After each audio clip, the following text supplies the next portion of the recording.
What's good everyone, it's Steve from SnkrTechTalk, back with another video today. For today's video, we will be taking a look at the performance review of the Stria Sport 107. Alright, so just getting things started, as always, we'll start with the traction pattern on the 107 from Stria Sport. As you can see right here, at the bottom of the shoe, you do have an herringbone traction that does wrap around the outside.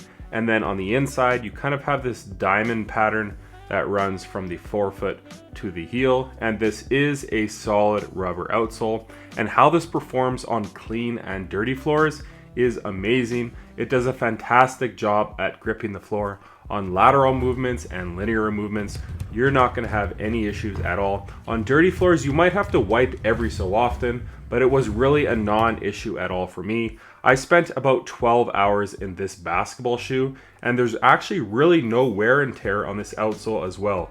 So as far as durability, I do think you could take these outdoors if you want, but how these perform, again, they do a fantastic job. There's not much feedback with this outsole here, so you're not really going to get any noise at all. It's a silent but deadly traction pattern, and that's why the Stria Sport 107 scores a very solid 9 out of 10.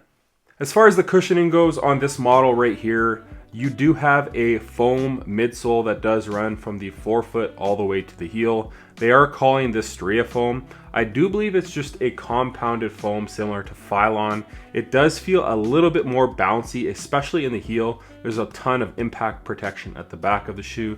There's not much cushion up front because it does taper from the heel into the forefoot. It becomes a lot thinner in the forefoot, so you're getting a lot more court feel up front, but you are getting some really nice impact protection in the back of the shoe. And as you can see right here, it's not caged at all on the heel. It's a very nice plush ride at the back of the shoe.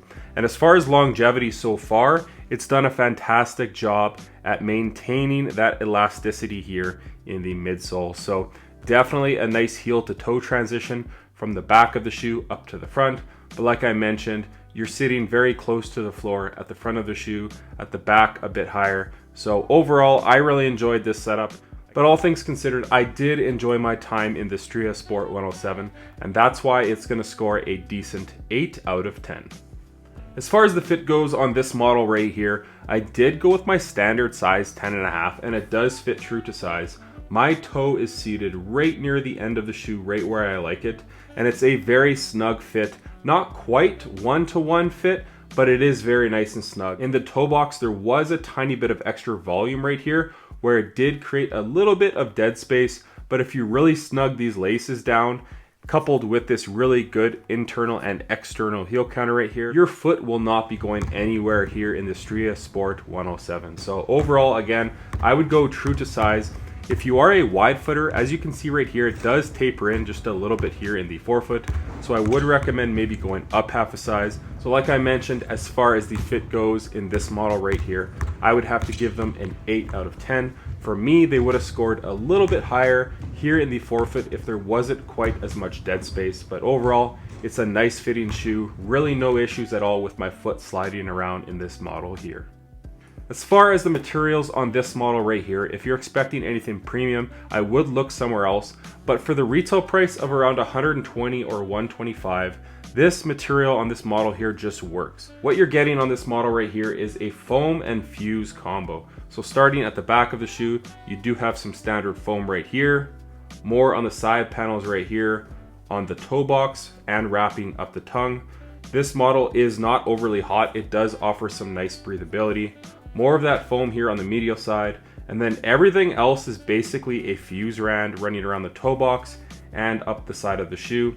And that fuse is to offer some extra durability and support on the Stria Sport 107 right here. So again, really nothing special, but it does get the job done because it does break in pretty quickly, and it's very durable on court and quite breathable and lightweight as well. So overall, I'm not really mad at the materials because they were comfortable on court, and again, they broke in rather quickly. You're also getting kind of a synthetic leather material at the top of the tongue right here. Really nothing special, but for that $120 price point, in my opinion, you're kind of getting what you're paying for. So overall, as far as the materials go, I'm gonna have to give them a 7 out of 10.